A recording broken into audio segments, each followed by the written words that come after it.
Yo, salut tout le monde, c'est Gata Volgar, j'espère que vous allez bien. Moi pour ma part je vais plutôt bien, j'espère que vous passez une bonne journée et j'espère que vous passez un bon réveillon de Noël.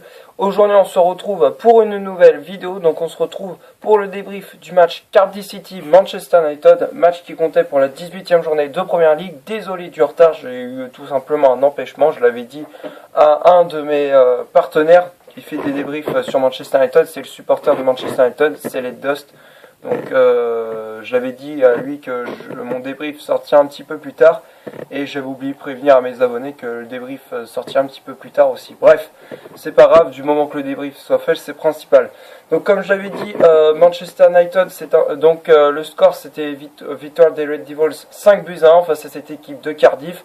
Donc on a fait carton plein au Pays de Galles et on repart à Manchester avec les 3 points. Et ça fait plaisir pour la première d'Ole Gunnar Solskjaer.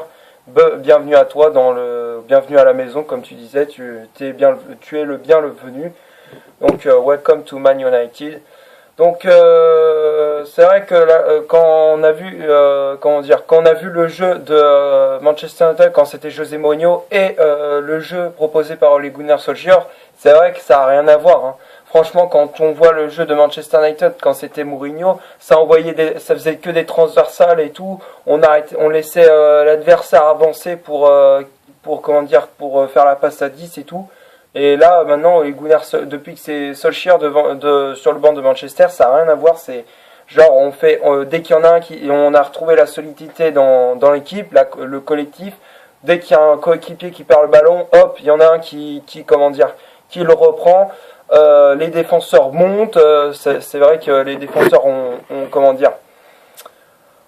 monté, hein, quand par exemple dès qu'ils ont le ballon ils montent, ils peuvent faire même des 1-2 avec un joueur, et la preuve ils ont failli marquer, la preuve avec Victor Lindelof. À un moment j'étais surpris qu'il fasse une action pareille, tout comme Phil Jones. Donc c'est vrai que c'était vraiment surprenant, c'était un beau match d'ailleurs. Donc je me suis régalé pour le match, quoi. Franchement, je me suis régalé avec la façon dont les joueurs de Manchester United, les Red Devils, jouaient. Donc on va passer maintenant à la composition d'équipe que Ole Gunnar Solskjaer a aligné pour ce Cardiff Manchester. C'était un 4-3-3 avec David De Gea dans les buts. La charnière centrale de Manchester, c'était Jones, Lindelof. Ashley Young, latéral droit et capitaine de cette équipe de Manchester. Luke Shaw, latéral gauche. Matic en poste de sentinelle. Pogba et Herrera en poste de milieu relayeur. Marcus Rashford en pointe de l'attaque des Red Devils. Martial, ailier gauche. Et Jesse Lingard, ailier droit. Donc, c'est vrai que quand on a regardé ces compositions d'équipe, j'ai eu un petit peu peur pour la défense, parce que je me suis dit, bon, il aligne Jones et Lindelof, alors que c'est pas les meilleurs défenseurs à Manchester. J'aurais bien aimé d'avoir Eric Bailly ou alors un Marcos Rojo en défense centrale, mais bon, il a choisi de mettre Victor Lindelof et Phil Jones. Je me suis dit, au début de saison, ils ont fait un début de saison assez catastrophique, et je me suis dit, j'ai un petit peu peur, mais je me suis dit, mais bon, c'est le nouveau coach, donc je me suis dit, pourquoi pas, c'est peut-être un nouveau départ pour eux et tout, quoi. Donc je me suis dit, on va voir ce qu'ils nous réservent, et franchement, j'étais assez surpris de la prestation des défenseurs, et franchement, je suis assez satisfait. Donc franchement, ça peut les relancer pour rebousculer un petit peu la concurrence en défense centrale, comme Eric Bailly, Chris Smalling ou encore Marcos Rojo. Donc c'est vrai que ça fait plaisir de revoir des joueurs en confiance et de booster l'équipe, quoi. Donc comme je l'avais, donc après il y a eu aussi les remplaçants qui étaient rentrés en jeu. Donc il y avait Fred à la place de Marcus Rashford, Fellaini à la place de Matic, et Andreas Pereira à la place d'Anthony Martial. Donc franchement, les remplaçants aussi, ils ont répondu présent, et ça permettait aussi à ceux qui jouaient pas souvent de jouer et de se relancer, quoi. Donc on va passer maintenant aux statistiques. Hop, je vais remettre mon portable en place.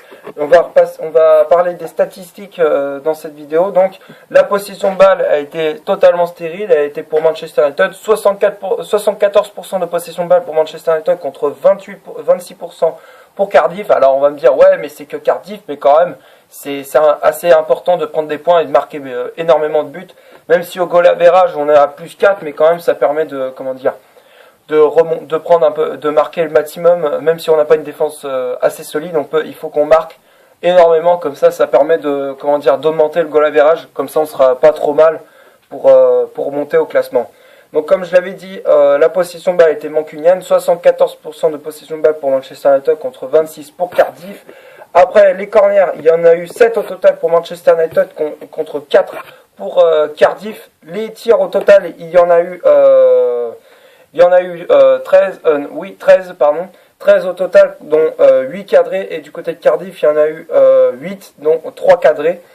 Et du côté de les hors-jeux, après il y en a eu 3 du côté de Cardiff, 0 du côté de Manchester. Donc c'est vrai qu'on a fait un sans faute, un perfect comme on dit en anglais. Après les fautes les fautes commises, il y a une égalité parfaite, 13 au total du côté de Cardiff contre 13 du côté de Manchester United. Voilà, donc quand on regarde les chiffres, c'est vrai que niveau possession de balle, c'est vrai que c'était Manchester United qui a dominé la rencontre. Tout comme dans le jeu, franchement, Manchester était au-dessus de tout, et franchement, je suis content. Je suis content parce que ça permet, depuis qu'Ole Gunnar est sur le banc de Manchester, c'est vrai que ça va peut-être relancer l'équipe, et ça va peut-être relancer des joueurs qui étaient en manque de confiance, ou alors qui avaient vraiment le moral dans les chaussettes. Et même pour les adjoints, ça permet aux adjoints de s'exprimer, parce que quand c'était Mourinho, c'était genre moi, et les autres, rien quoi. Par exemple, Michael Carrick, quand c'était Michael Carrick qui était adjoint de Mourinho, pas terrible, hein, parce que franchement, on ne savait pas ce qu'il disait, est-ce que c'était qui portait la culotte et tout. Enfin, quand je dis portait la culotte, c'est qui était patron contre eux deux. Et alors qu'en fait, c'était Mourinho qui voulait tout diriger, et malheureusement, il a eu ce qu'il récoltait, un licenciement.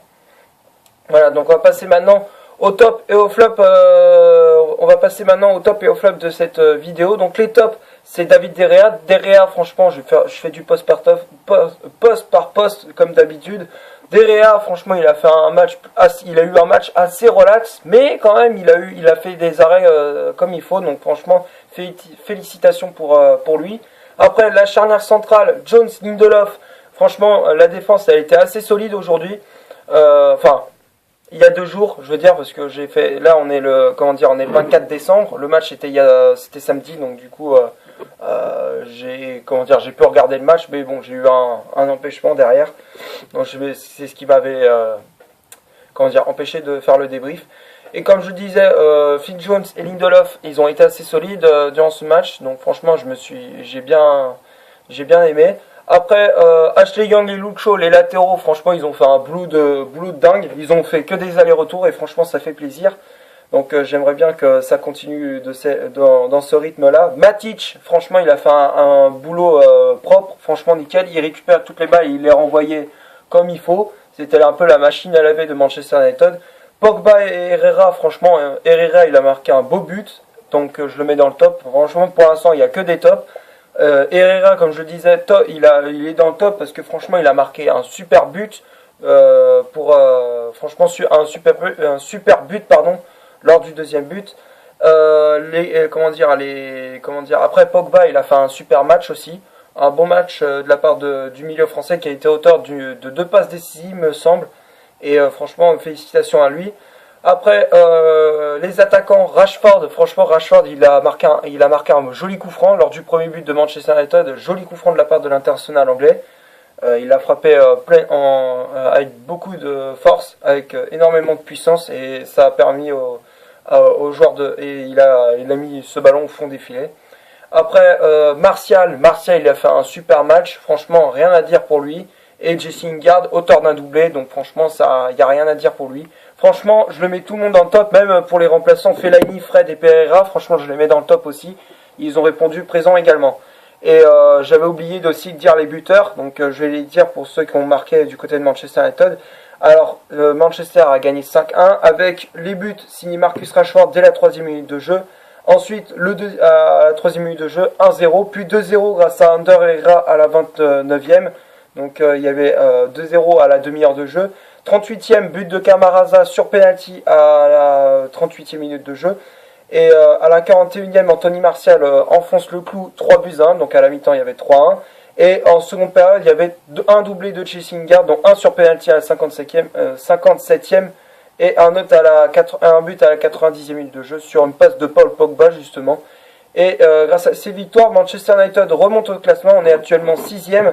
Et on est à on est à 8 points de Arsenal 5e et à 8 points également de Chelsea 4e.